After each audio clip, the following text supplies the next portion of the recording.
Doom, boom. Whoa, there you go. Holy shit. Long time no see, gentlemen. How the heck are you? Oh, over here in beautiful Montrose, Colorado. Heck yeah. How long have you been out there?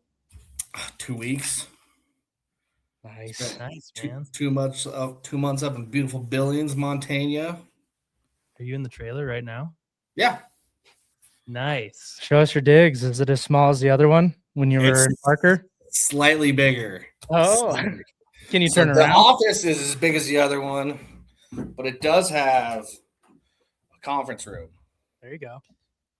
Yeah, Nice. There you all go. by myself. And the GC next to me has a double wide stuck together, so they're huge. Nice. That's all. Who's the GC out there?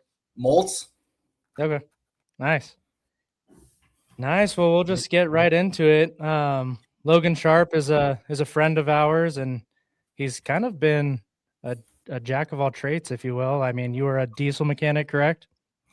Yeah, I've done a lot of jobs in my life. Diesel mechanic, sleigh rides, worked in 2 different lumber yards, was a heavy highway mechanic, drove ready mix, logging, build base case trim, custom build, commercial build, now industrial.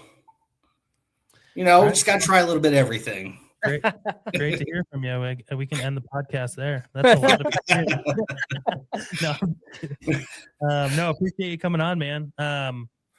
This is a surprise for me. Cody didn't tell me who was coming on. So Oh, nice. good to hear from you. Yeah, how's it going out there? It's going. We almost turned over the garage. So no, I'm just kidding. I could see old Nate out there just causing a ruckus, I'm sure. She's turned over. Fully walked away, now just doing warranties. Almost. We're still working on a couple things. We don't need to relive that nightmare right now. Happy thoughts. Yeah. Appreciate you coming on. Yeah. Have you listened to the podcast? Yeah, I listened to a couple episodes. Sweet. So, yeah, I guess starting off, tell us what you're doing right now and how long you've been doing it and what your day-to-day looks like. So right now I'm what's the exact term? Resident project representative for Burns McDonnell, a huge, massive engineering firm based out of Kansas City. I'm in the water division. We have, I think, 7 or 8 global practices: water, transmission distribution, like power lines. We have power, which is like power plants, transportation. We have, and if there's engineering involved, we're got our nose into it. I'm out here actually in Montrose working on a wastewater treatment plant addition. Basically, we're adding a anaerobic basin. We're doing a lot of the old systems that were put in 25 years ago, changing giant screw pumps out to high flow electric pumps, changing out UV filters because the UV filter system out here is bad, and that's the final step. So, yeah, just working out here. I've been with this company for 2-3 months now, something around there. Time flies when you're having fun. Day to day, just going through plans, out doing daily reports, and just monitoring what the GC's doing, checking. I was checking rebar splices today, watching what they're doing with the UV filter, just making sure that they're sticking to prints. Basically, is my job. Very different, not having any say in anything. A little hard sometimes. Has that been the biggest transition from leaving the GC world to going into?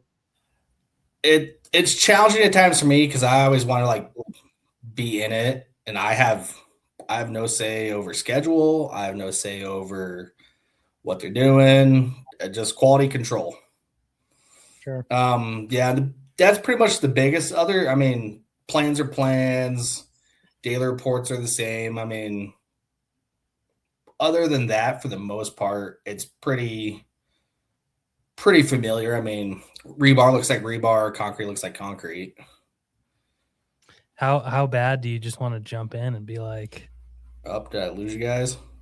oh, We see you. can you hear us? You're moving. It's not like we have a lag or anything. Nope. Spoke too soon.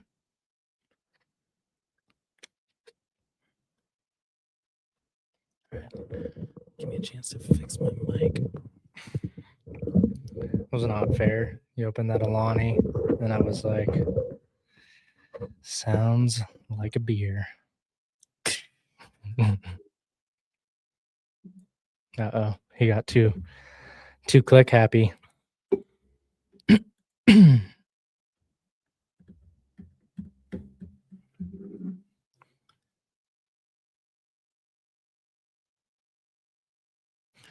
Was not expecting Logan.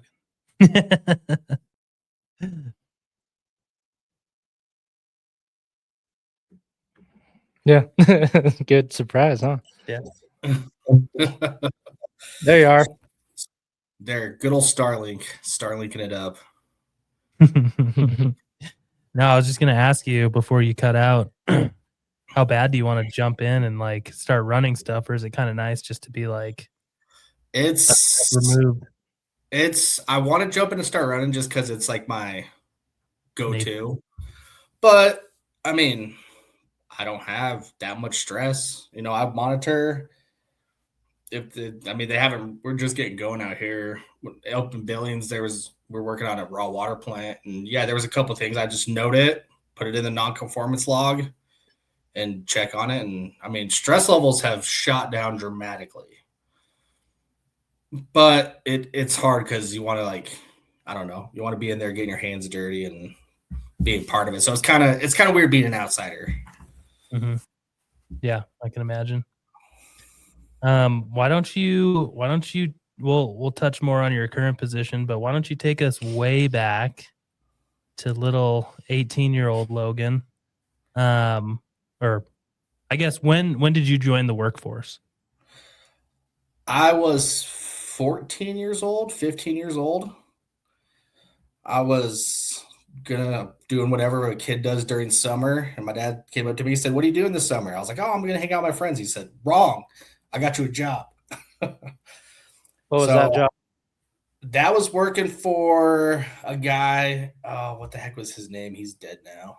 He was a GC. He was actually building Summerwood, which is across from where I grew up in Summit Cove. He was developing a bunch of houses out there.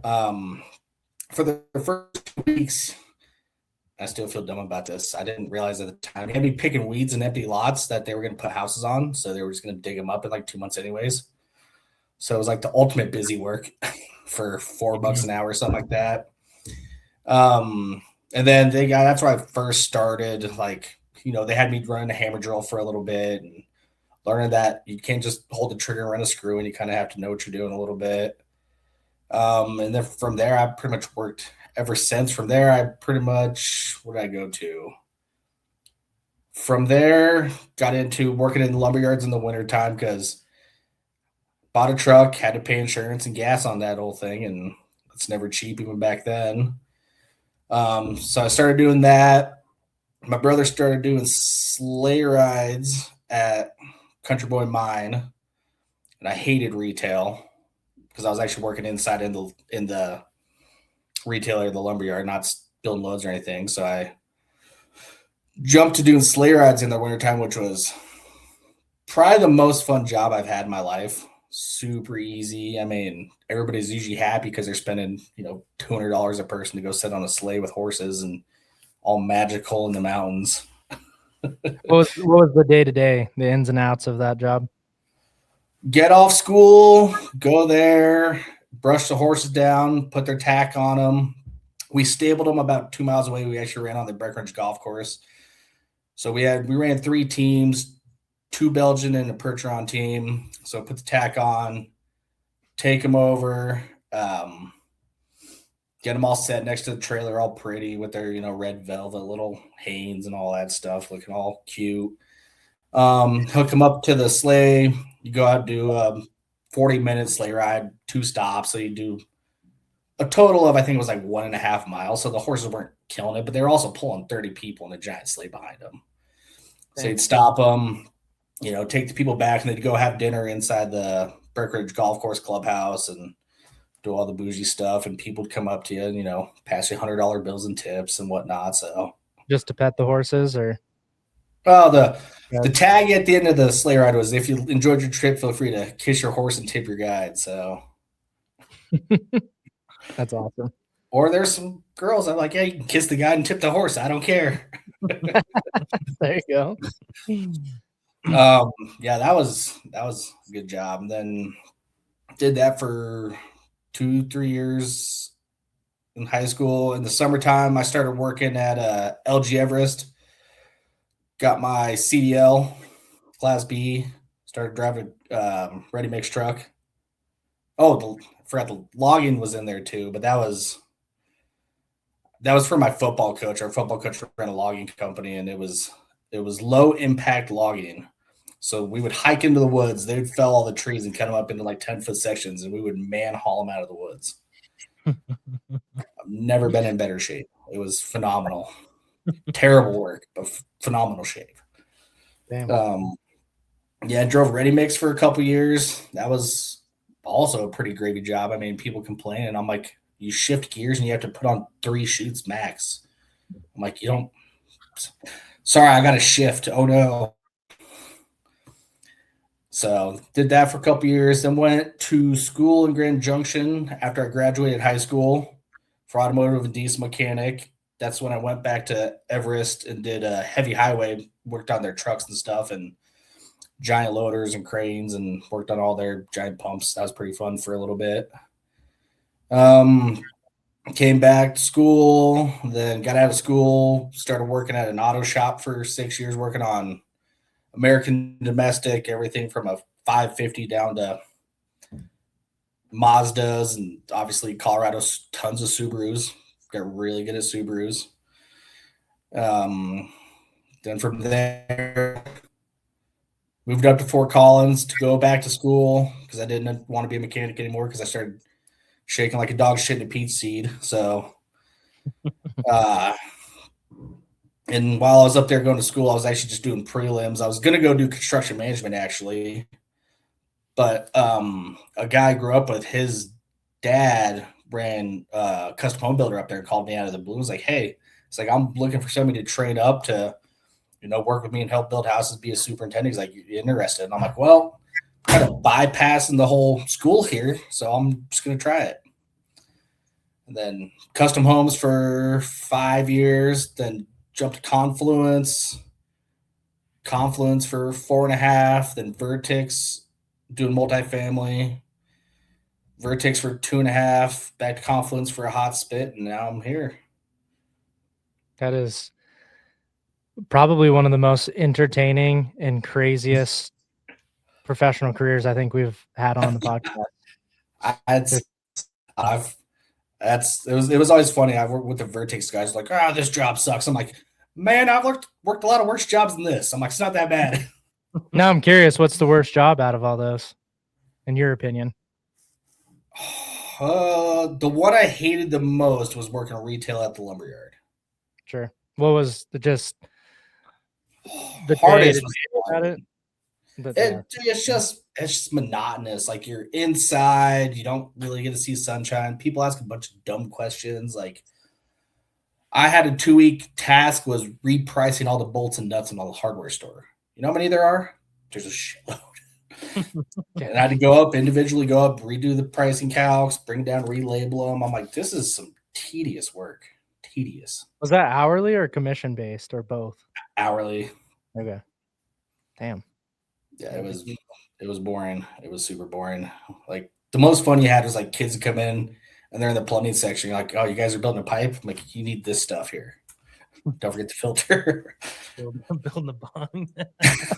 several times. And like, there were kids I knew, and I'm like, guys, you're not building a pipe with that. Like, grab these things. I'm like, you don't want to use copper, you're gonna burn it up. I'm like, use cast fittings. Hooked them up. That's awesome.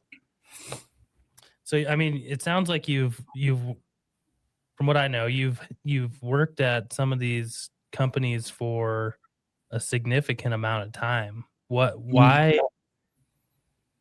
And from what I know, all your moves have kind of been, for the most part, your choice, and you've jumped around a lot trying to find this position that you're gonna do next. Basically, why do companies hold on to Logan for so long? What do you think is your most defining trait that makes you valuable to all these different companies? I mean, I think I bring a positive attitude and a good work ethic. I mean, I try to always be there, not miss. I mean, just try to solve problems and be a team player. I think really at the end of the day is what it comes down to. I mean, I just try to be positive and not look at things as problems and look at them as, mountains, not mountains to climb, but, just bumps in the road that you can get around. And what's your overall take on just the trades right now in general? You've got to work with a lot of different tradesmen, a lot of different types of trades, and all kinds of different what am I trying to say? Areas of the industry, if you want to call it that. Where do you think we're at? What do we need? We need tradesmen. I mean, we've gone away. Everything's piecework now, or most of it's piecework. I mean, you have very few plumbers that are plumbers for 10 plus years that know. I mean, everybody that gets their master's starts their own company. I mean, there's a few, you have them out there, but the guys doing boots on the ground work just don't either have the care or this is my work and I want to look at. I feel like, especially as a piece worker, your job is to get in there, shit out the work as fast as possible and be gone. And you're not going to come back and fix it. That's why plumbing companies have 8 guys on staff at every site just to go fix up all the mess ups that other people do. I feel like we've slipped into, it's such a fast-driven, fast-paced game that, there's not, I don't know if it's not the demand for true tradesmen anymore, or it's just that, it moves so fast that these guys never have time to really learn. I mean, the stuff you see out in the field nowadays, some of the stuff you see is shocking. You're like, I mean, why would you ever think this is acceptable? It's like, oh, I did it before and it was fine. I'm like, well, that's not a good answer to that question. Have you seen a big jump in quality for going from multifamily sector to industrial? Is it a big difference? I mean, obviously it's only been 3 months, but like the company I was working with up in Billings, I mean, it's all in-house. It's all vetted. I mean, the company I work for now, I mean, they vet every sub hard. I mean, my brother just was in Louisiana last week going to vet a concrete sub because they're trying to do a giant subcontract with them. And yeah, they do like months of vetting, call on other companies, and it's more of a union. Now, the job I'm on here is not union, but up in Billings, it was all union workers. And I was always an anti-union guy, and I'm like, well, maybe this is what needs to come back a little bit. Why do you say that? Can you elaborate? It breeds, from what I've seen, it breeds more of a professional person. And maybe it's just the team I was working with, but it seems that they are more caring about their work, more, they're representing more than just a company they can jump to and from in 6 months, 8 months, a year, It's more pride for the trade. They're a member of a bigger organization that they're kind of representing. Sure. Yeah, that makes sense. And I've never been a union fan.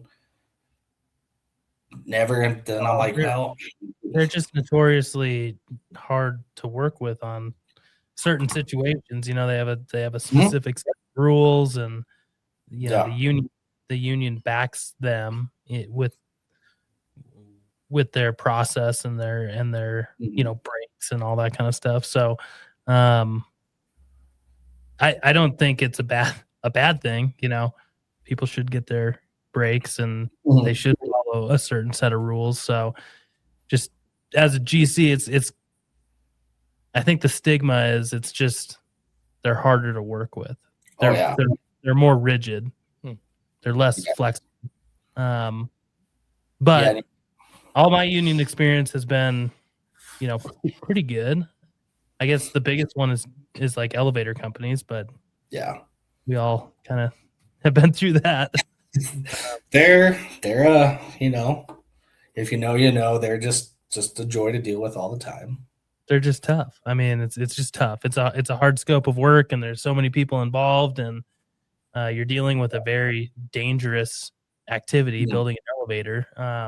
So yeah, they have to be union, or else you're gonna get all these fly-by-nighters coming in, and it's not gonna be. That's I don't know. I think there's a lot of, and we'll see. I mean, I think we're also pretty bloated in Colorado now too, with a lot of companies for a long time have gotten away with kind of doing a lot of shady stuff just because the work was always there. And I think we're seeing a slowdown. I know track homes are grinding to a halt, and I think a lot of these companies will have to start trimming fat, and I have to start reevaluating on, all right, what are we standing for? Is it fast? Is it a good product? We can do both, but you have to have the right people in place. Yeah, because what's the old saying? You have schedule, quality, and budget. You can only have two of them. It's the three-legged stool. Yeah. So, but yeah, I don't know. I hope we see a turn. I mean, I remember, pre-08, I was obviously involved. My dad's been in lumber sales, and my stepdad's done construction, and I was always kind of into a lot of people. And pre-08, I've met guys. They were framers for 6 months, and all of a sudden they're a framing company. It's like, well, no, but they all kind of disappeared after 08, and I'm like, well, it seems like we kind of need a reset to filter out some of this stuff. Yeah, for sure. I mean, correct me if I'm wrong. For Burns McDonald, are you more of like an owner's rep, or what is the actual? Yeah, I'm basically their on-site person. I'm the only Burns rep person on site full time. So yeah, I'm the owner's rep. Not really doing budgeting stuff, just mostly QC and just monitoring schedule. Right. Like I'm the go-between because Burns and Mac is my guesstimate 95% engineers. Dang. So I'm the go-between side. One of the things when after I got hired on, it's like how to frame an RFI for an engineer, right? You got to kind of it's like what we went through. You got to tailor your RFI to the person you're sending it to get the response that you want or need. Sure. Yeah, that makes sense. I guess that's a good segue. I've been wanting to ask you this. What's how do I word it? I guess how did your mindset shift from being a superintendent to working for Burns and Mac as an owner's rep? It's more so. Let me think about that for a sec.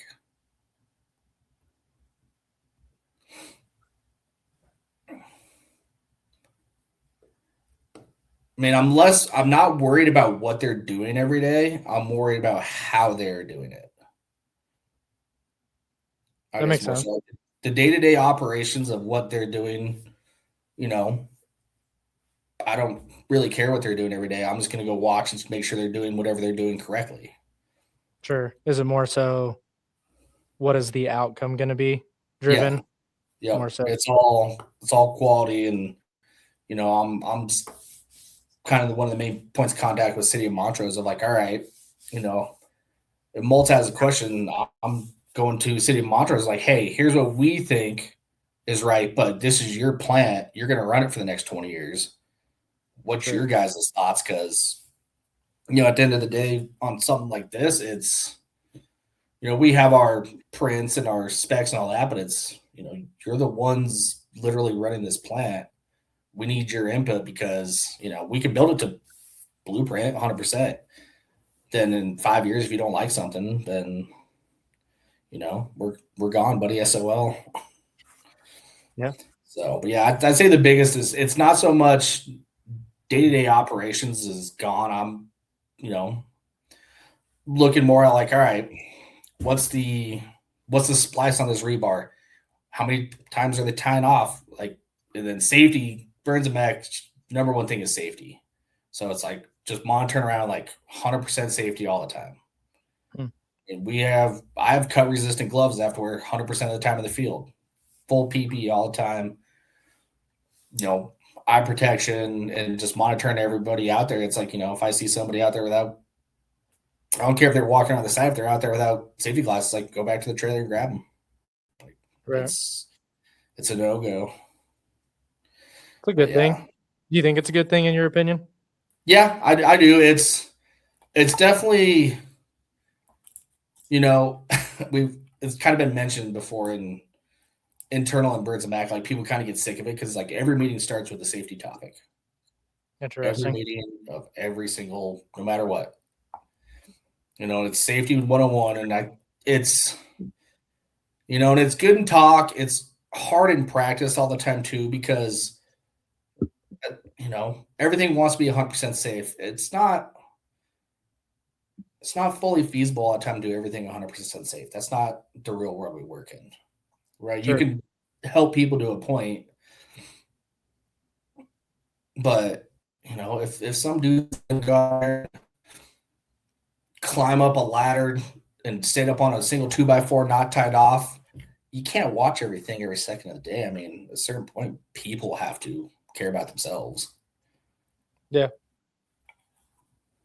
Well, there's some truth to that, I guess a lot of truth to that. You need to have, it's like accountability, Mm-hmm. for yourself. Well, it's like when I was with Verdicts and we had OSHA come by the site and I was talking to him, and maybe I shouldn't have been asking questions, but I was. And I'm like, at a certain point, I'm like, if we put the people through the training, we've done it multiple times, we've talked to them, I'm like, if we can't find people to replace them, we have to put people out there. And I'm like, at what point is it not on us anymore and on them to take their own safety into account? Sure. We can't, that makes sense. Or his buddies or whoever. I mean, we can't be everybody's safety person all the time. I mean, they have to personally want to be safe. It's, at the end of the day, it's a building. It's not worth getting hurt or dying over. What was the response from the OSHA representative? You should do more safety walks and you should educate them. And if not, then just boot them off site and that's it. I'm like, well, yeah, yes, but can't. I don't know. Not super realistic. No, I mean, I mean, there's always room for more training and more visibility on site, but I agree with you. There has to be a line, right, to where the individual is held responsible. 100% agreed. I mean, so if the company provides the proper training, the proper equipment, it's tough, man. Yeah.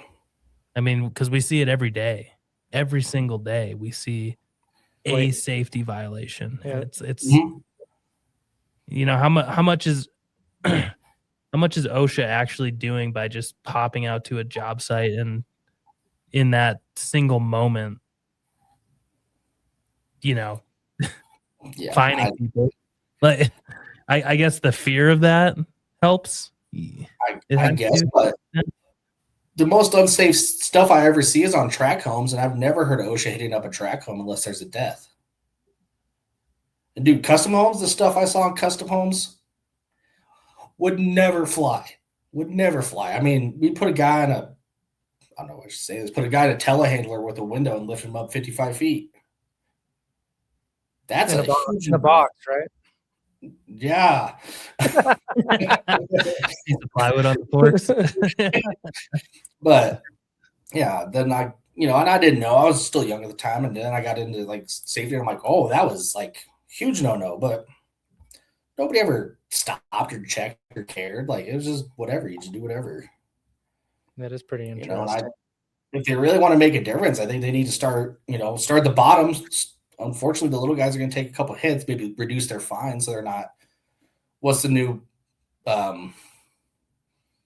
what's it called where they do it at $160,000 or $172,000? Like maybe hit them a little less, but you need to start at the bottom and work up. You need to have the employees buy in before the employer. 100%. I mean, some people should have common sense, though. Stop, think, don't cut a corner. Nothing's that important. Those conversations, But as the not late great, but the ex-fire chief of Castle Rock told me one time, you can't baby-proof the world.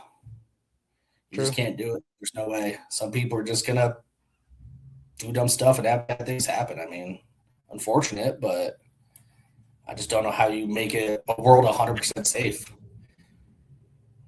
I mean, machinery, saws, lumber, cranes, and it's just I don't know how you do it.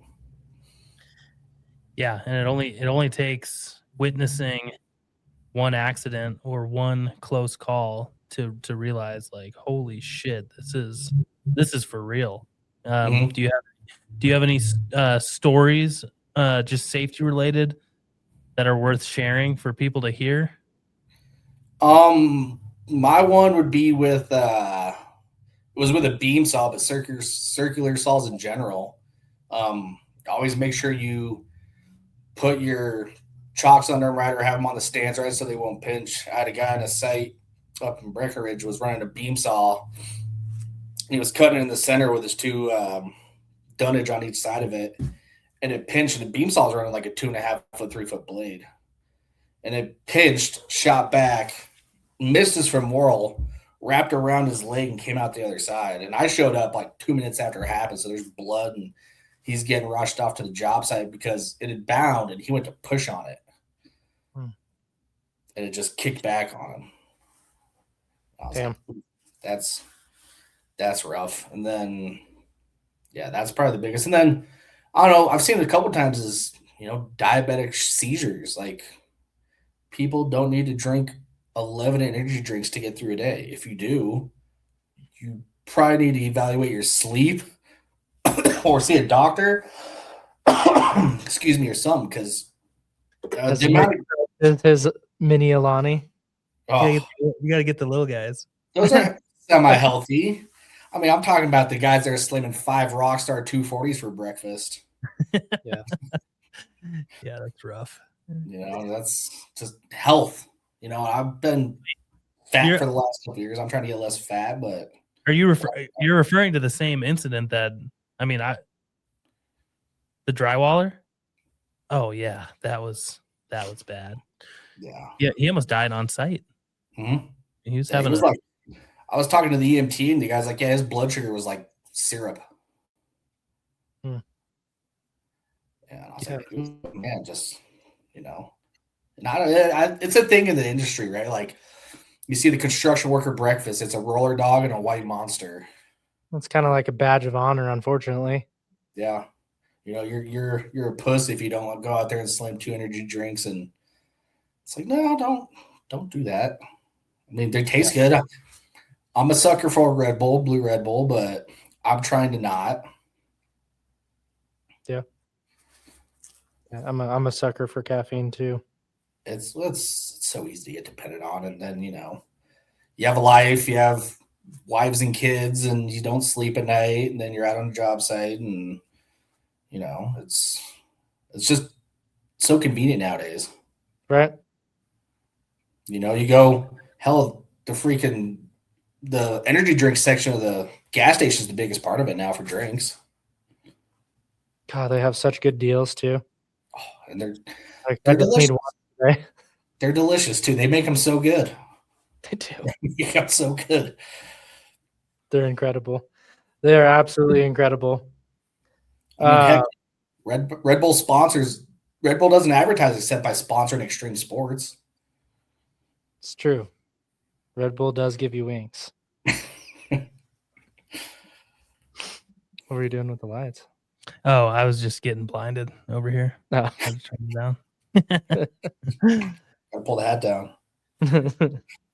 So, Logan, if you were to go back to young Logan, what advice would you give yourself?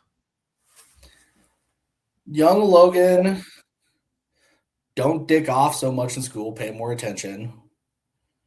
Can you break Probably that down? What? Is there a reason? Why do you say that?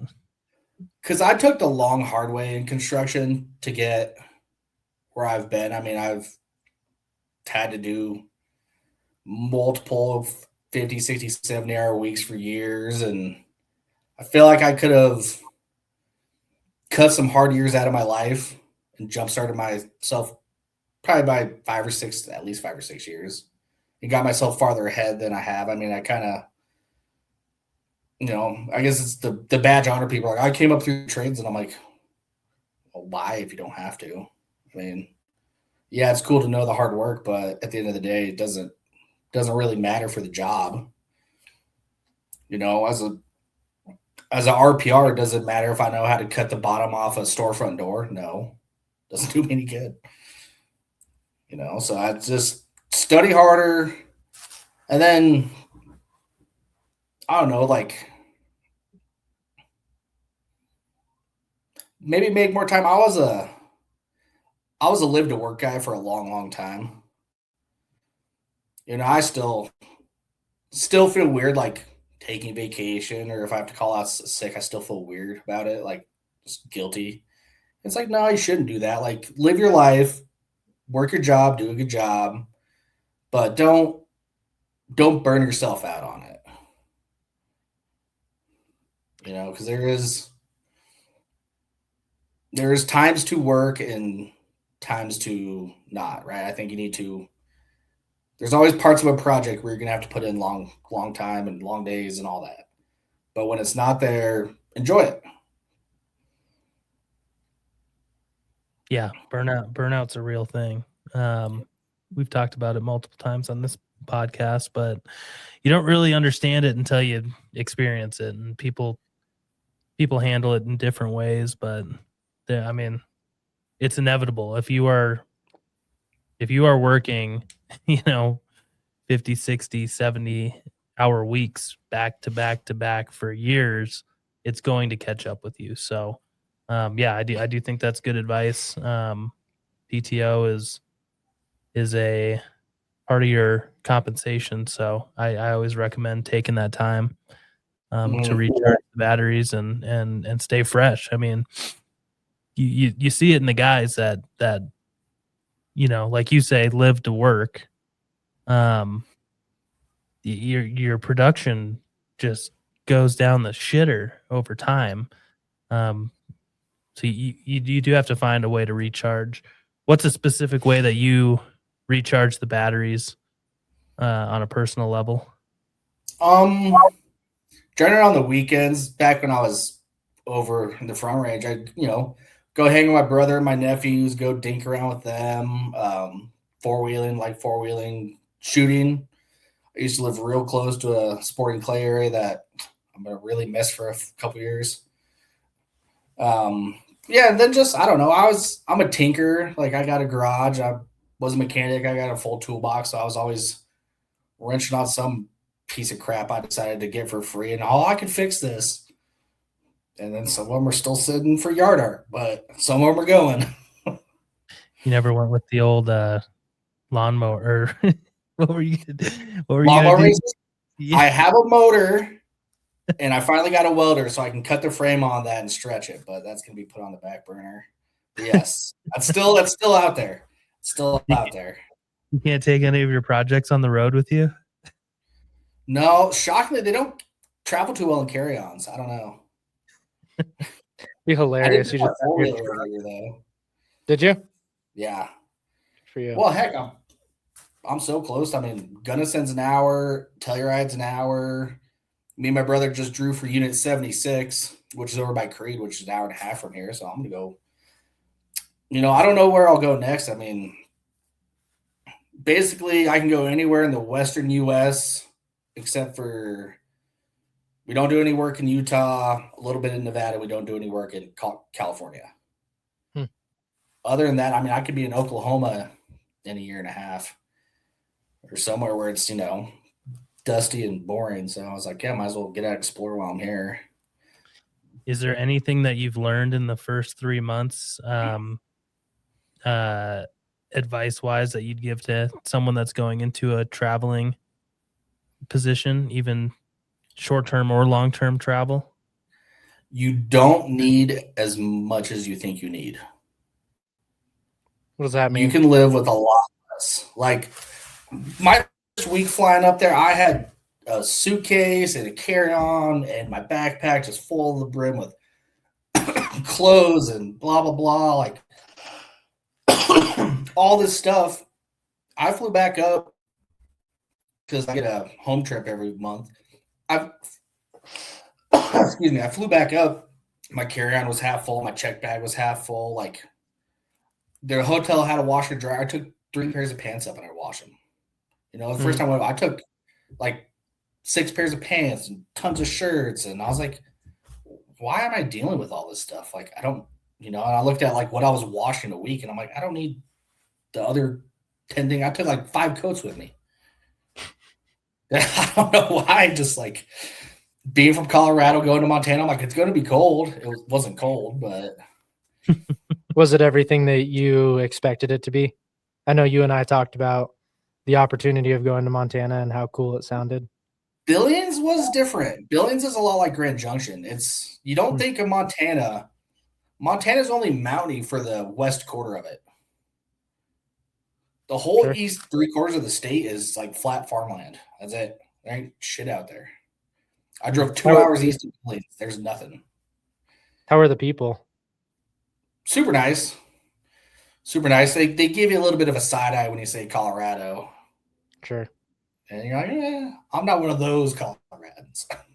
Right. I'm not California Coloradan. California. Yeah. How were the trades? Were they like their approach? Was it different? Was it more prideful than the Colorado tradespeople? Equal? How was it? I would say a little more prideful. It's just smaller. It's way smaller. Like all the guys that met, like the plumber on site had worked with this company, Dick Anderson, 5 or 6 separate times. Like there's only 1 million people in the state. Their biggest city is Billings at 200,000 people is their biggest city. So, there's not as much opportunity to, maybe mess some stuff up and go somewhere else. And then everything's super far apart. Like all the big cities, like, Bozeman's 3 hours from Billings. Big Sky's 2 hours from there. Everything's way far apart. So if you mess up something and you're like a small contractor in Billings, then there's nowhere else to go, man. Or you're going to be commuting a long ways. No word gets out. Yeah, it reminded me a lot of Colorado 20 years ago.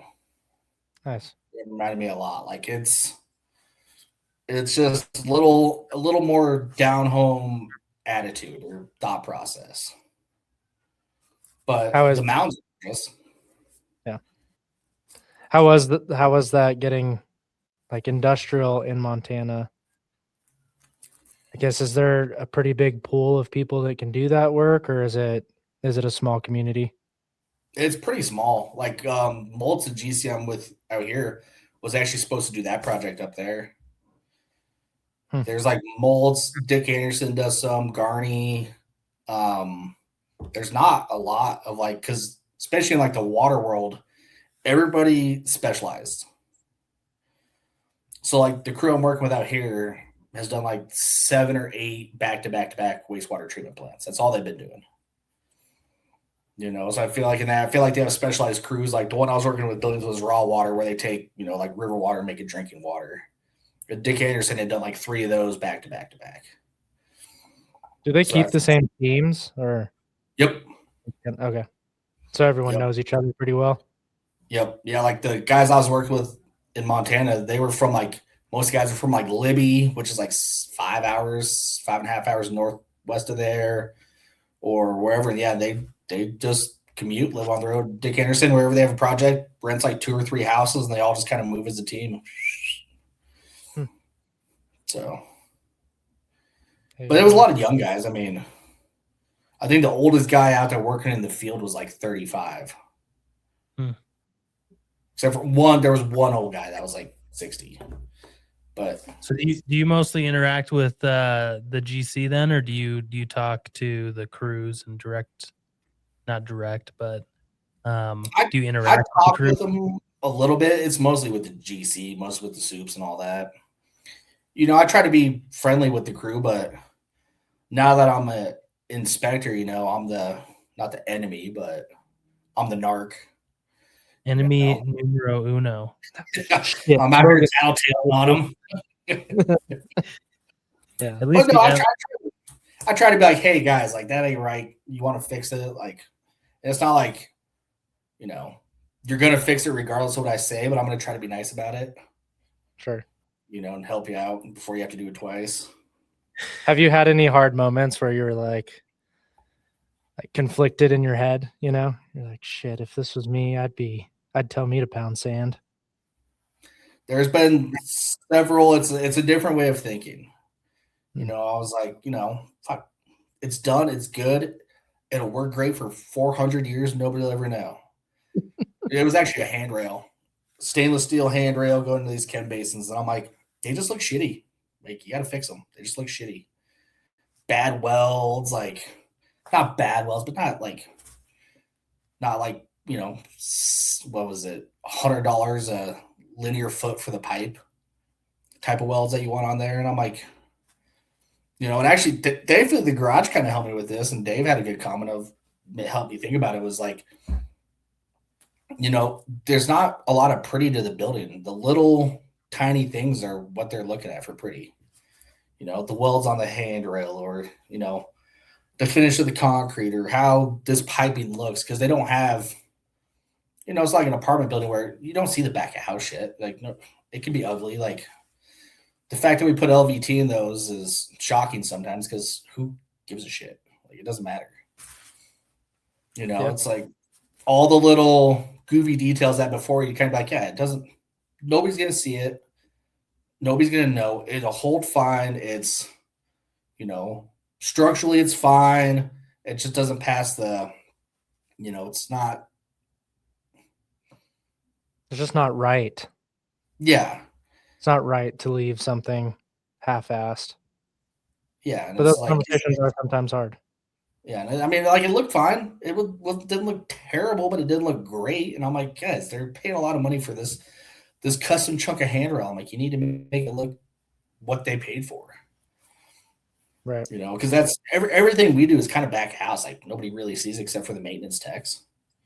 You're not taking a daily stroll along your wastewater treatment plant. It's a little odoriferous. But it's what matters to them. And at the end of the day, they're the ones that are going to hire us back. right. Yeah, I mean that's 100% of your job, right? It's just quality. Yep. Whether you can see it at the end of the day or not, needs to be right. Any other pieces of advice? You mentioned trying harder in school, or doing better in school. Yeah, study more, or I kind of wish there's I that guess big old water jug. I guess I did the trade route, but thinking I didn't, when I was in high school, I didn't think about what I was going to do after high school. I didn't think, I skated through high school so hard. All my friends were upperclassmen. I skipped every class I could when they were leaving early and stuff like that. And I was just like, yeah, whatever, like, should have worked out. And then I was, a little bit of a mechanic in high school, and I was, just study harder and, try to pick a direction, even if you don't want to go. And I would say nowadays, if you don't have a specific thing that you're going to go to college for, don't do college just to do college. And I know it's, counter to what I was taught. It was everybody go to college. And I'm like, well, don't go get I know multiple people with $80,000 criminal science degrees because they were going to go be cops or lawyers or whatever, and they didn't, and they never used that degree. I'm like, well, that's a lot of money to go just basically up. Yeah, you have the piece of paper, will help you get a job. I feel like companies are starting to kind of rotate away from that because the market's flooded with college degrees now. That doesn't really set you out as much as it used to. So it's like, yeah, go do a trade. You can do a trade. You'll get paid learning. If you don't like it, switch. I mean, I've had a lot of different jobs. If there's anybody to say, if you don't like it, change it, then it's me. Because I was like, yeah, well, this ain't gonna be what I'm gonna do for life. So let's try something else. Now, yeah, I know a lot of people switching jobs is not like stress free, right? You're kind of it's starting very- over. It's all new people. It's a new position. You gotta get the training. You got to get all the basics down. How is that? How is that for you? I mean, since you have had so many different jobs, you must be getting used to it, getting some sort of comfortability with changing companies. Not particularly. It's always like interviewing is super stressful. Like, you're trying to put yourself out there. It's always so hard. And I've always found it hard to sell myself. Like, I'm not a big one to brag, like, to my own horn. I'm like, I show up, I do my job. That's what I want to do. I don't want to be out there. I'm not the guy out there, trying to say I'm the best of everything. And like, you learn every day. You'll always learn every day. If you're not learning, then you're doing something wrong. It's gotten, I guess, less stressful just because I have done it, but it's still extremely stressful. I mean, and the one thing I will say is always be trainable. What you do at one place is maybe not the way it's done here, or it's slightly different, or don't just come and say, here's how I did it, so here's how it's going to be. It's like, no, you got to be trainable. You got to be willing to learn, because companies have systems in place after a lot of trial and errors.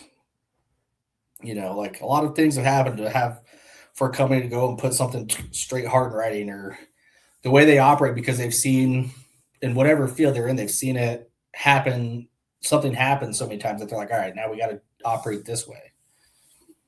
Do you think that that's almost to a fault sometimes? All these policies and checks and balances, and I do feel like there's certain things that they're pretty hardcore about that I don't fully understand. I do feel like, what was one I was thinking about a couple weeks ago? Oh, it's like the glove policy. We have a 100% glove on policy as soon as I leave the trailer. I am not a fan, but I'm going to abide by it. But in my role, if I'm out there getting cut, then I'm doing something I shouldn't be doing. And I get it. They just said, too many people are getting cut, blanket for the whole corporation. Okay. But like, does it make sense? No. Like, wearing gloves full time, like, they're hot. I hate them. I didn't wear gloves when I was a mechanic, probably why I got the shakes from it. Not a glove guy. For those people that don't know, or that think that they want to do something, what are the shakes?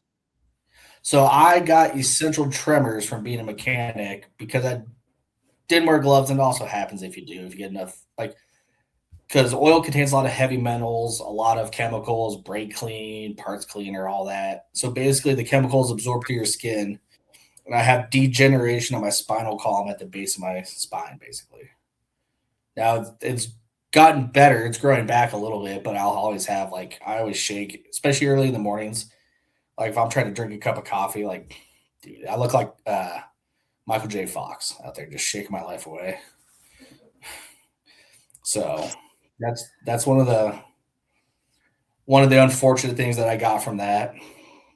That is unfortunate. Is there anything that you would have done differently, or is it just kind of an inevitable? Oh my goodness, inevitable. If you wear gloves, it'll help a lot. It'll help. When I was a mechanic, they didn't have like the nice black Gorilla gloves that don't tear. There's all those like blue little nitrile things that you sneeze near and they blow apart. Yeah, So I was like, the knot and the blue, your finger pops out. Yeah. Yeah. In 3 minutes, you're working with rags and your fingers are dirty anyways. I was like, it was pointless. Then nowadays with the new gloves, yeah, I would definitely wear them or try to break myself into wearing them. Yeah. Just be a little more conscious. I mean, in your 19, 20, 21, you're invincible. Like nothing can hurt you. Yes, it can. Yeah. Yes, it can. The transfer cases that I threw up on my back at F350s and walked over to that bench to work on, my back is starting to be not happy with that. Yeah. You know, I mean, it comes out, your warranty expires after 35, so you just gotta get ready for it. At that point, you just, if it stops working, just cut it out. If you could, man. But then you look at all, like my dad just had back surgery. You look at these guys and, you know, they'll have surgeries and then 10 years later it's broke again. And it's like, well, I don't really want to do a surgery. No, you don't recover as easily once you get to whatever age, you know? You hear people with knees and hips and stuff, and it's like, yeah, those are only good for like 10, 15 years tops. You know, then you get a new one in 50. I mean, I don't know. I wish I would have taken better care of my body and been less pig-headed about it. Yeah. You know, and I actually listened to somebody who's like, yeah, why are you doing that? Instead of just because I can. It's like, well, yeah, that's dumb. Yeah. So, I mean, to that point, though, of why are you doing that, what would you tell a young guy that's getting into the trades, whether it's mechanic, it's logging, it's being a superintendent, being a carpenter, what have you?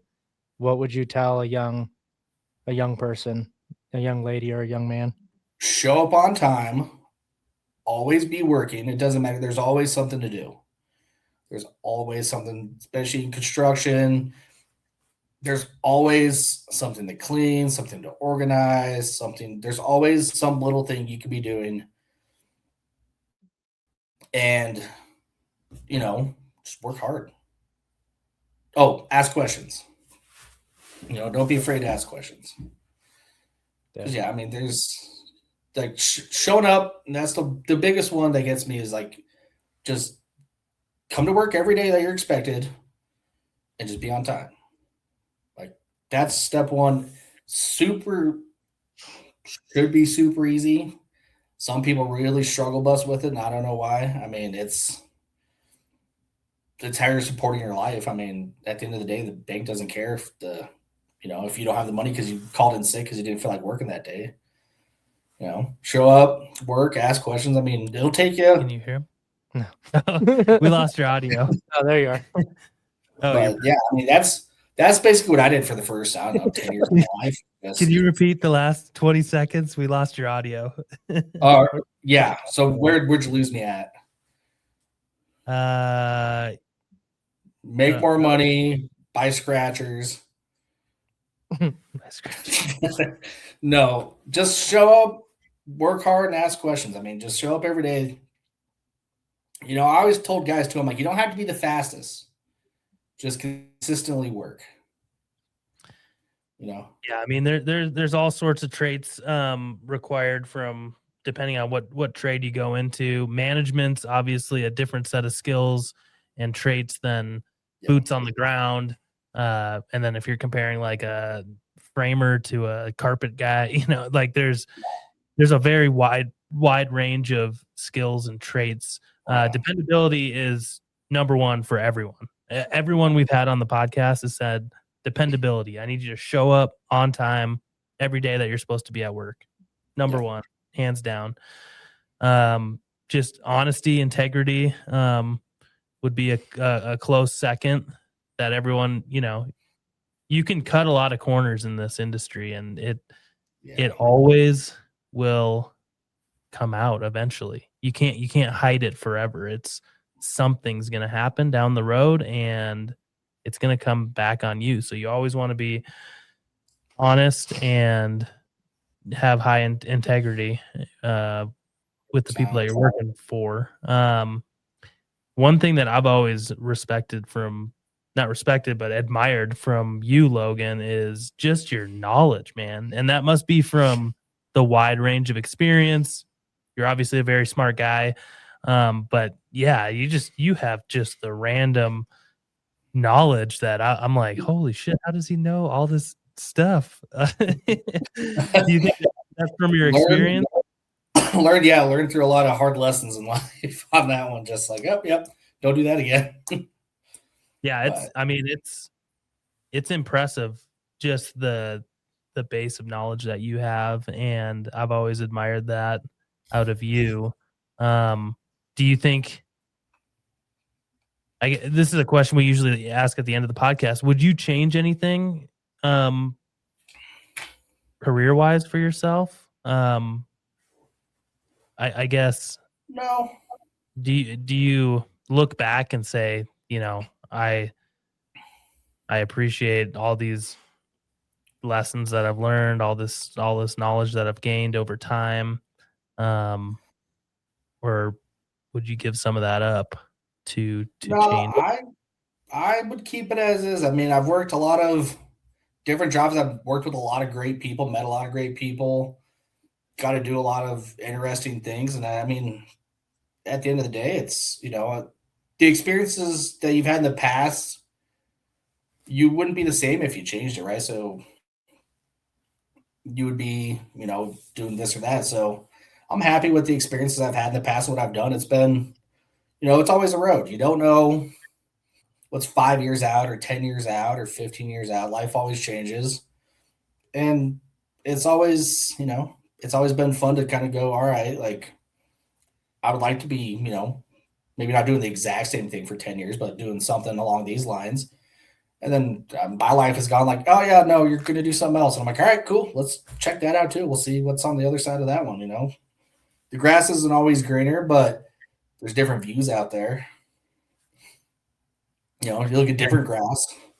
You kind of have to take things as they come a little bit too. Life happens and opportunities rise and other opportunities close, and it's you kind of have to take it for what it is. Yeah, I know you've been talking about this current role for a while, so congratulations on getting that role you've been gunning for. Appreciate And it. yeah, sounds like it's going well, and happy for you. Nope, it was I don't know. It was one of those like, if I've always wanted to travel, now's my opportunity. I got nothing tying me down. It's like I might as well, got to strike while the iron's hot with that one, because I was like, I don't know when an opportunity will come up again.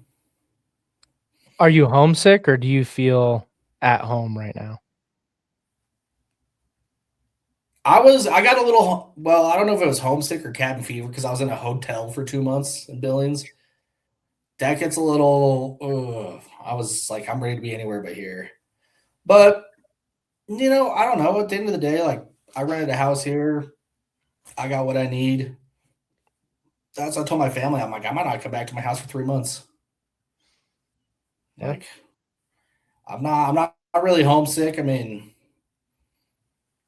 nothing. I mean, just got out onto the adventure and gonna see what's out here and just try to explore as much as I can everywhere I go. Yeah, I mean, it goes kind of hand in hand with what Nick said. The short time that I got to chat with you and got to know you like in person, every single person that talks about Logan is like, the dude just knows so much random shit. And he knows so much stuff. And I think with this experience that you have, you're just going to be able to like gain that much more knowledge just because you have a great opportunity. Yeah, it's definitely a lot of learning. The good or the bad of it was working with all engineers is I work with some insanely smart people. My first day out here, we did a tour with the PM of this project, and he just got promoted to our wastewater engineer for the company. And the dude was talking. I'm like, you got to slow down, man. I'm like, I caught 2% of what you're saying. I can't even pronounce these words. I was like, what? Like, I know concrete and rebar. I'm like, you're getting into the biologics of it and how. I'm like, I have no clue what you're talking about, bro.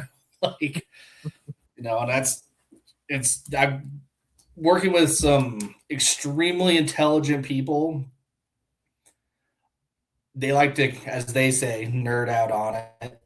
Now, I've had to ask him a couple times, like, hey, you got to dumb it down to a non-engineer mind here. Like, just pretend I'm a dumb broom pusher here and don't, like, pretend I haven't done this before. And explain to me like I'm 10. Mm-hmm. But so cool. Yeah, then, so far with this company, it's been a lot of resources. That's cool. I just did a hour and a half training day on Bluebeam. I learned stuff on Bluebeam I never knew before. That's awesome. You know, That's it's such a been cool reset. it's been yeah, it's been pretty interesting. I mean, we have our own AI. What does that mean? We through Gemini, that's the Android one, right? Or the Google. Mm-hmm. We have an in-house AI that can work and has access to all our databases. And it can work because we also work on like federal projects, so a lot of it's like secret, you know, can't disclose. It's got, you know, can't be outside of the organization. So we have an internal AI based off of Gemini that we run like 3D calcs and stuff through and generate models, which, you know, I was kind of teasing one of the engineers I met. I'm like, isn't that going to replace your job in like 5 years? Yes. He's like, well, no. And I'm like, well, yeah. You know, AI and is you a can wild. and you know, love it or hate it at the end of the day. I mean, if you're working with numbers, data entry, math, AI is probably going to take you out. Are you worried about your position? No, until I get a robot that can walk around the job site. Nope, you need a 12-inch slice. Nope, that looks like shit. Yeah. Nope. Try again. Yeah, maybe I don't know, maybe in 10, 15 years, if we don't get Terminated, we'll be fine. I might worry, but I don't know. AI's, I don't know. AI seems to grow faster in like making fake videos than anything else I see. I mean, are they fake at this point? I don't know. I'm confused. I was using ours and I was typing in prompts and I was getting stuff back and I'm like, this is not helpful at all. Nick came into the trailer the other day and he goes, I just talked with Gemini on my entire drive down. I was like, what? You could talk to AI now? It's a full-on conversation. Like Really? dialogue, pause. It's integrated to like the CarPlay. So Really? I just hit the button on the truck and she's like, how can I help you today? Yeah, I don't know. I was just checking it out. It is mind-blowing. It is. And I mean, that, you know, one of the slogans was, if you're not using AI every day, you're behind, which agreed. It can definitely be helpful in areas. Yeah. The biggest thing that I've learned is you got to prompt it right. And that's where I kind of struggle. Sure. You know, and that's just me being kind of a Luddite in my life. But yeah, it'll be in everything here soon. I mean, it already is. It is in everything. It's just going to grow and do more. I mean, I don't know what, you know, obviously your guys' jobs will be safe for, you know, ever managing people. Robots never going to be able to manage people. Don't see how it could do our job, but maybe I'm wrong. I don't. I mean, you'd have to have a fully robotic staff out there. Be the only way. Mm-hmm. I mean, we like to think that it could just be like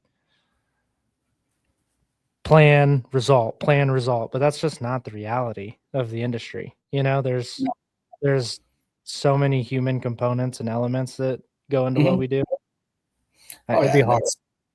You know, and you know, everybody's like, you know, AI can, you know, it thinks faster than humans. I'm like, yeah, but it can't take in all the random little tiny bits of knowledge the human body can gather up. You walk out on site and a board's crooked.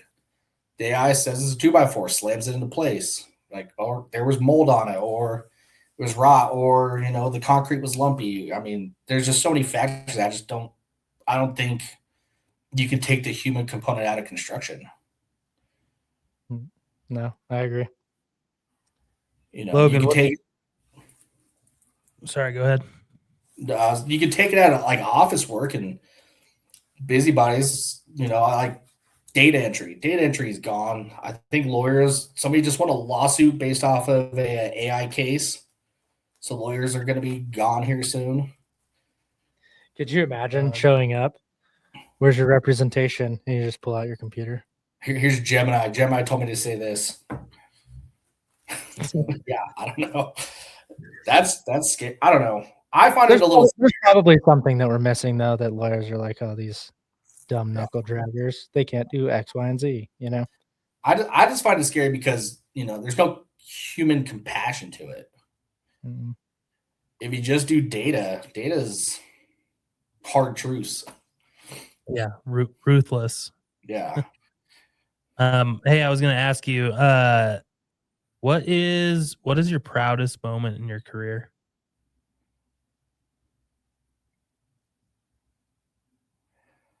Proudest moment in my career was probably getting TCO on Riverwalk South. And why is that? Because I joined up the super for that building, quit 2 weeks after I joined. He put in his 2 weeks notice basically the day I joined up. It was me and Steve. Rick was running the north. And I basically came from custom homes and took it. They were already into drywall. Framing was done, roof was on, but I took, from drywall through finishes, mostly just me. I mean, who else? Luke came on at the end, but he was working on the north. Taylor was there, but he was only there for a little bit before he got canned.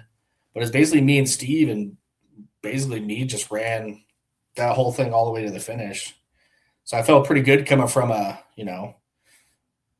backwaters custom home builder to all of a sudden being on a big commercial project and being like, oh shit, like it's done. We got it done. Like, holy crap. Yeah, that's awesome. Big confidence boost, I'm sure. Yeah, that was a big one. That was nice. I don't know, every time you get a TCO, it's just, Yeah. There's so much work and so much that goes into it that feels like if you're not in it every day. Yeah. Feels like the way that's, the world everybody's holders. People always ask like, oh, how was your day? And you're like, oh, it was not a good one. They're like, well, what happened? And I'm like, I would have to sit down and explain to you for 4 hours to get to where I'm at right now. Yeah. Like, oh, that resonates so good. Well, yeah, there's just so much that leads to stuff, and you're like, I can't. It was just bad. I can't explain exactly. Well, they put this pipe in wrong. Well, why is that big a deal? You're like, well, that's not, but this and that and that. It's like, everything layers up. Yeah. So I guess to piggyback off of that awesome moment of getting the TCO for Riverwalk South, what is your biggest oh shit moment on the job? My biggest oh shit moment was the day I scheduled dry sweeping of the Riverwalk South garage the same day Sam scheduled the startup of the DOAS. Ooh. And they were starting up the DOAS, and you would walk into the garage, and you probably couldn't see 3 feet in front of your face. The dust was so thick. Did you waste all those sensors? They had to take the whole big cooling fin apart, clean it all, go through and clean all the ducts out. I don't know what the final tally was, but I think my job was at risk for several hours. That was probably the worst. Tyler came around. He's like, "What the fuck are you doing?" And I'm like, "Oh shit! I don't know. I'm fired."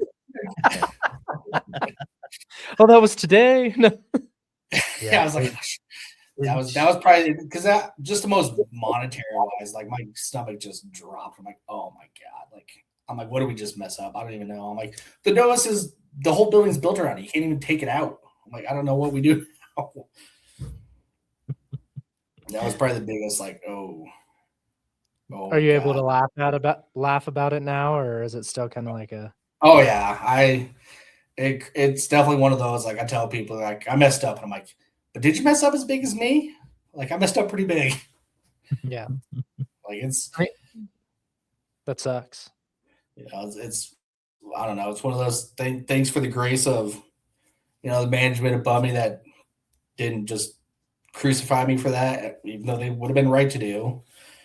But it was one of those. It was like I will never do that again. I've learned, you know, that's one of the things I've learned too. And I try to teach younger guys. I'm like, mistakes are going to happen. You got to learn from them. Don't create them again, but don't also try to hide them. Yeah. Like, come out, be honest. Like, every time I mess up, I always try to be like, hey, I screwed this up. I messed up. I'm sorry. Like, how can we fix this? Because the one thing that makes me the most mad is when I have to walk around, or I'm walking with my bosses and they find it, or we find it together, and then I look like an idiot. Right. Yeah. Well, that makes a lot of sense. Just with that, I guess, talking about both sides, super stressful, trying to get to a TCO, and then also during and on that same project having a pretty decent mishap. Have you seen like bad conversations get heated pretty fast on job sites? Oh yeah. I mean, you definitely see the guys that will spin out quick. Why is that? Or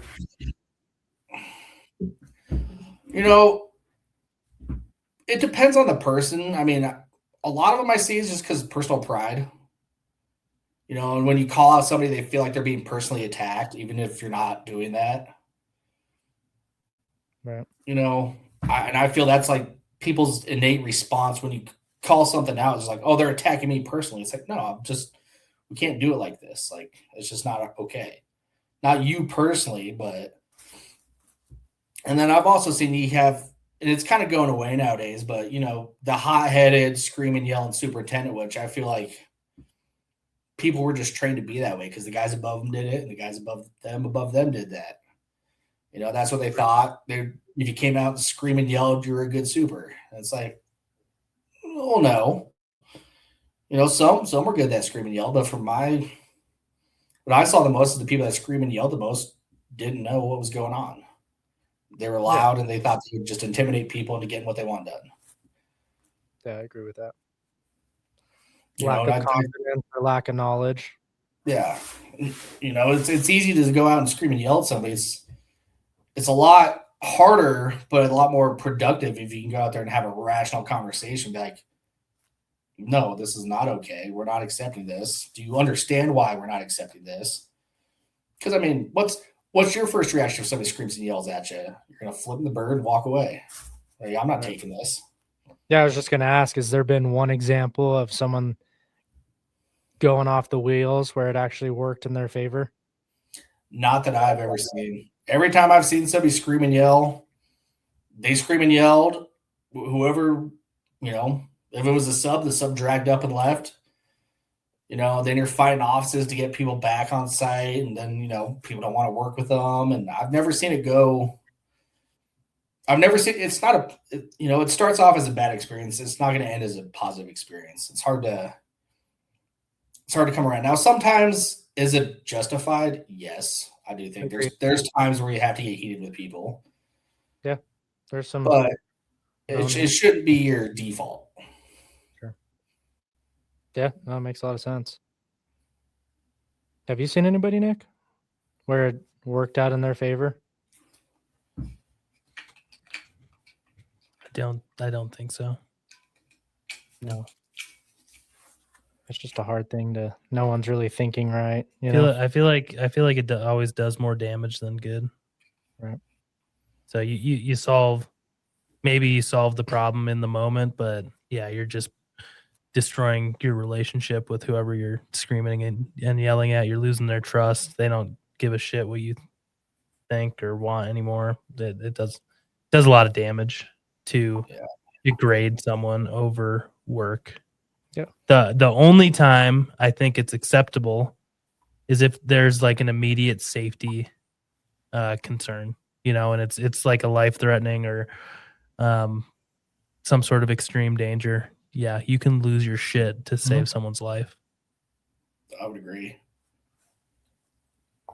I mean, There's times it's hard, it's stressful. I get why people blow up. I get it. But you never really blow up at the person you want to blow up anyways. The person that aggravates you is already 40 steps behind you by the time you hit the next problem that really tips you over the scales. Yeah. You're never really thinking straight, It's a terrible place to respond from.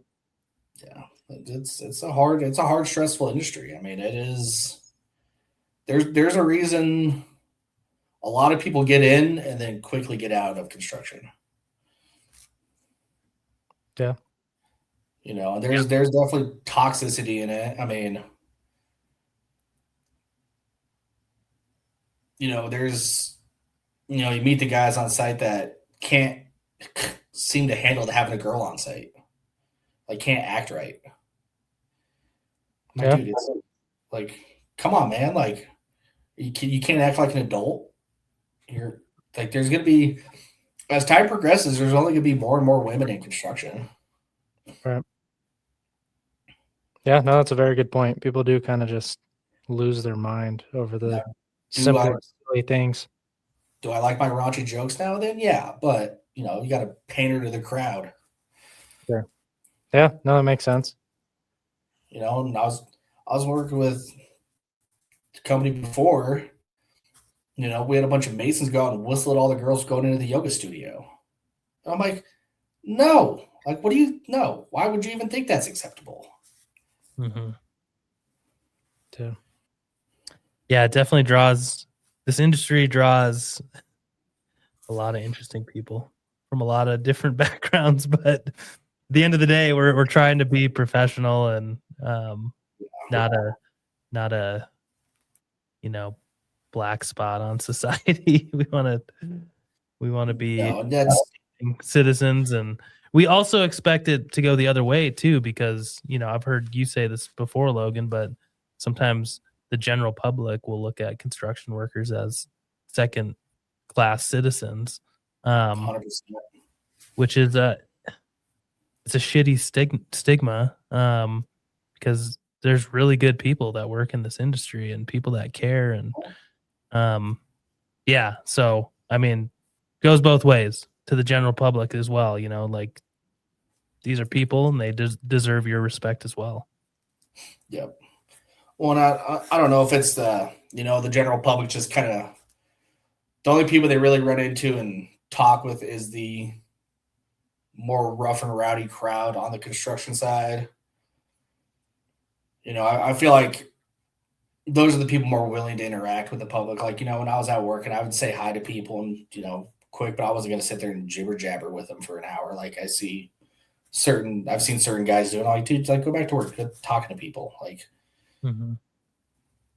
that's, but you do, I mean, I meet a lot of people and they're like, oh, I'm a felon. And I'm like, I've worked in construction. I met a lot of felons. What of it? Like, turn your life around, get better. I met a lot of guys, you meet guys from all walks of life, and a lot of them turn their lives around and do become better people. They're just trying to, get in a field that, love it or hate it, getting into construction is not super hard, right? Like, I go right now and probably get hired in a framing crew in a couple weeks, or get on with a plumber, or, there's a need for it out there. I could find a job. So a lot of people get into it, but it's like, if you really want to succeed, you got to act professional. You got to carry yourself well. All these, people don't think about it. I mean, construction projects are multi-million-dollar operations. You think they're run by some yahoo out here that doesn't know what's going on, is not intelligent? Like, no, it's run by very smart people doing a lot of very smart work.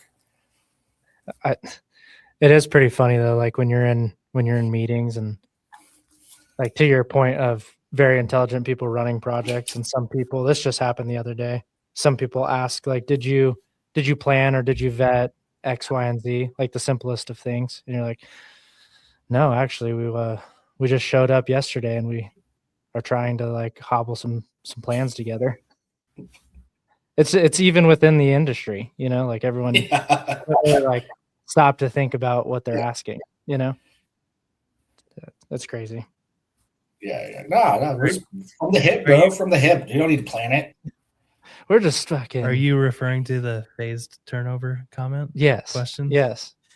Have you asked? No, we're like fucking 8 Have you months ran this into by the city? No, we're just gonna just wing it. we're gonna risk millions of dollars to wing it. I was like, oh no, we need to ask some questions. Very sarcastic person too. Yeah, that blew my mind. I guess speaking of that, have you ever seen a job shut down, or have you ever had to shut a job down? Why are we going there? I've seen a couple red tag jobs. Really? We got shut down at Encore at the beginning because we didn't have our vertical permit yet, and we started going vertical. They were slightly mad about that. Yeah, that's upsetting. But that's. I mean, I've been threatened. I've been threatened a couple times. I've been kicked out of a couple job trailers. Why is that? Generator permits. No. What do you think that is? Do you think people just get caught up, or do you think they're honest mistakes? What do you think? I think a generator permit's a cash grab for the fire department, personally. But yeah, it's just one of those, like, certain municipalities do, certain municipalities don't. Like, the first time I heard about it, I'm like, what permit? I'm like, a generator for what? The generator that is going to be running this trailer? I'm like, the prepackaged thing built by a manufacturer that runs houses and stuff, because we put it on a job site, it has to be fire inspected. And I'm like, what are they going to look at? Yeah, it's a generator. Like, here's your $200 permit. Yeah. Yeah, you're not wrong. Do you think a lot of those are just money, or do you think there's safety elements to it? Certain ones. I mean, I can understand, like, inspecting an electrical panel in a trailer, but, like, we got hit up for not having an exit sign over a door in the trailer. And I was like, it's a single wide trailer. If I can't find the door that I walk through 42 times a day, I probably shouldn't make it through that one. Like, that's on me. Yeah. You know? And I don't know. I feel like more municipalities need to, like, at least statewide, need to gather around and at least get remotely on the same page for what they expect. I mean, it varies widely so much from municipality to municipality, from building to fire to public works to, like, nobody. What I've learned is nobody in cities talk to each other. They're all their little islands. Yeah, I mean, it's the people are deciding and reading the same code book, but they are interpreting it differently. You know, so that's probably the main reason why. But yeah, it's always just, you know, how different people do it, and what one municipality cares about, the other one doesn't give a shit about. Like, it's like, can't you guys all? You guys are all working on the same code book I am. You're going to the same conferences. You guys don't, like, get on the same page. Yeah, I think. But I guess that's why they left it open to interpretation, right? Right. Because what code is minimum. Everything they can do, anything more stringent they want. Mm-hmm. That's true. But Logan, if you were to pick a trade to do, what would it be? Looking back now, I would be a new construction plumber. Really? Mm-hmm. Why is that? New construction, because you don't got to play with the ooky gooky water. I don't like that stuff. But, you know, it's fairly easy to get into, easy to get your master's, and you can make a lot of money. I mean, the guy I worked with doing custom homes, it was him and one other guy. And I know what we invoiced him. And I know he was probably clearing 200K profit with paying his guy off of doing like 5 custom homes a year. Not stressful, not gross. Your equipment's cheap. You don't have to buy, all right, you buy a Pro Press. Okay. Not dangerous. You're gluing PVC together for the most part. Now with PEX made it even easier. The only brazing I see in houses when I did custom homes was at the manifold.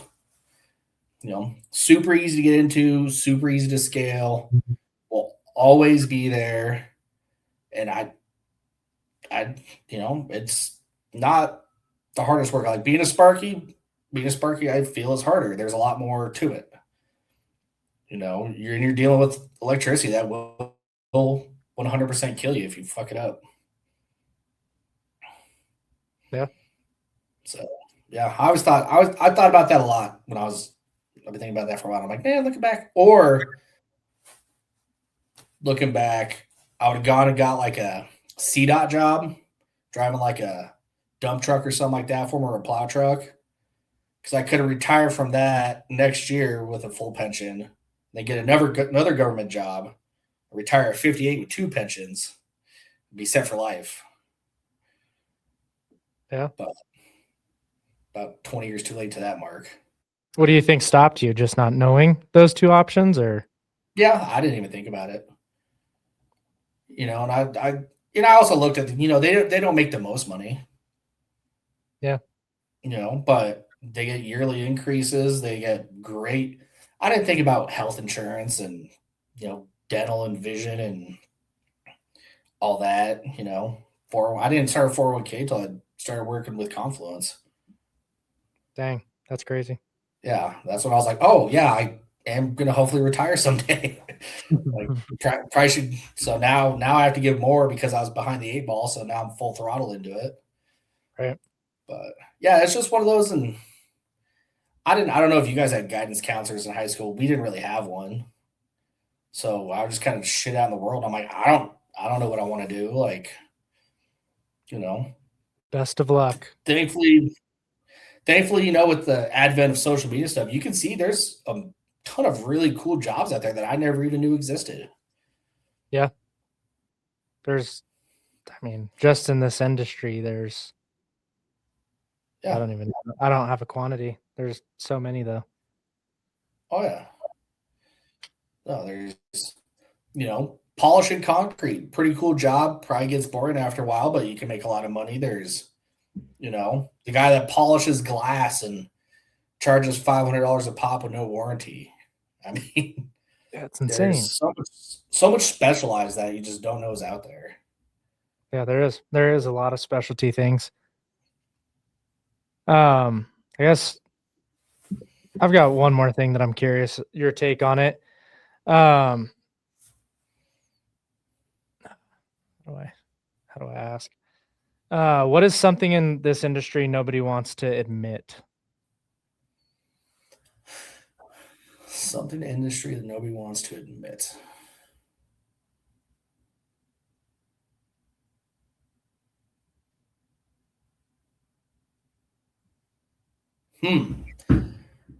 That's a tough one.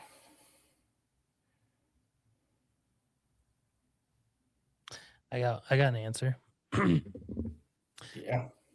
People do not want to admit that they don't know something. I think a lot of people struggle with that. And it's just a pride thing. Especially when you're in a leadership role, management role, you just put the pressure of knowing everything on yourself, and it just doesn't bode well from my experience. If you don't know something, you need to say that you don't know. And if you're in that position, you're probably good at finding out answers. So give yourself the minute, 10 minutes, hour, or a full day to go figure out the answer to the question. You don't need to know everything, and you don't know everything. Yeah. Yeah. No, that's a really good one, Nick. I don't know if I can top that. That's super accurate. I mean, I feel like half the problems are people, just not asking the question. how many little things would be solved? Because it's always, it's never the big problem, right? It's always the little one that comes around the corner out of nowhere. They're like, just do it this way. Yeah, that's a good one. That's true. Where do you think that comes from? You think it's from pride or fear of retribution, or I think it's pride. I think it's pride. I mean, I don't know anyone that's gotten into trouble for saying, I don't know. I mean, you can definitely be questioned if you don't know certain things in a management role, or if you go talk to a plumber and you're like, what's the slope of this pipe supposed to be? And they're like, I don't know. You're going to be like, what the fuck, dude? Shit falls downhill. Flat flows, man. Flat flows. There's simple knowledge you should be expected to know, but if it's a complex problem or question, then just say you don't know. Give me 10 minutes, or give me. We have so many resources in construction. I can reach out to an expert with one phone call on any given issue. So say you don't know. Give me 10 minutes. Give me a day. I'll get you the answer. But I think it's mostly pride that leads people to kind of fabricating an answer, I guess, if you want to call it that, or they don't want to feel dumb. They don't want to feel dumb. I think it's pride, and also people don't just stop. Like there's a lot of people that know or would know if they would just stop. Take a second to breathe. My favorite phrase that I hear people say is, let me think about that. Because it just gives everybody the warm and fuzzies, like even if you're the guy asking the question in a manner that like you need an answer now, if someone says, let me think about that, it like makes everybody breathe, You're like, oh, thank goodness he's thinking about it. Well, especially it can be hard too. I mean, you're in situations where, you're getting kind of rapid fire questions from 20 different people, and you're trying to answer a bunch of different questions, and it's like, I don't know, and you don't, I also feel, you get the pressure of moving stuff along, so you kind of want to move it along. So I feel like people might just say, just do it, just keep it going.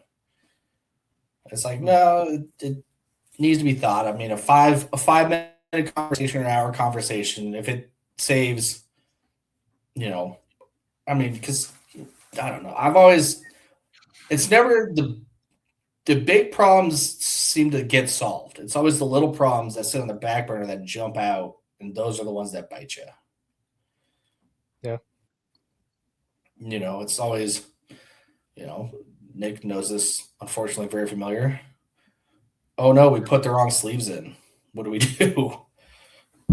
That was different kinds of sleeves. No, I'm just kidding. It had been brought up before, and then it wasn't a problem.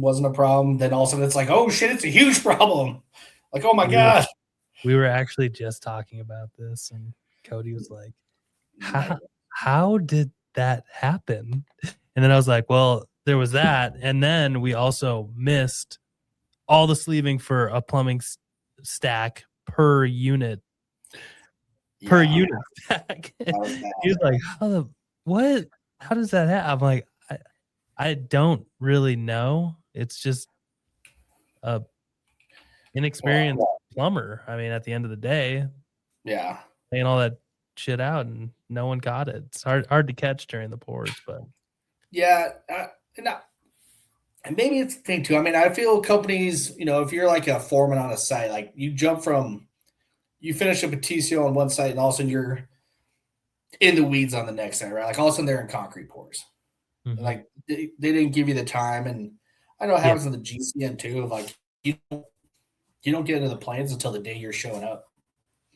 Yeah, that's tough. You don't get the time to kind of. You hit the ground running, but you don't get the time to kind of pre-look and get some ideas of what's going on. It's just kind of digest the drawings. Yeah, we've talked about this a lot off we talked about it at the beginning of the podcast, and we've talked about this, just the three of us. The speed in which we go too, and if you get caught up of just like with some complacency and not like back checking or like gut checking and walking with a new fresh set of eyes, that's how things are missed.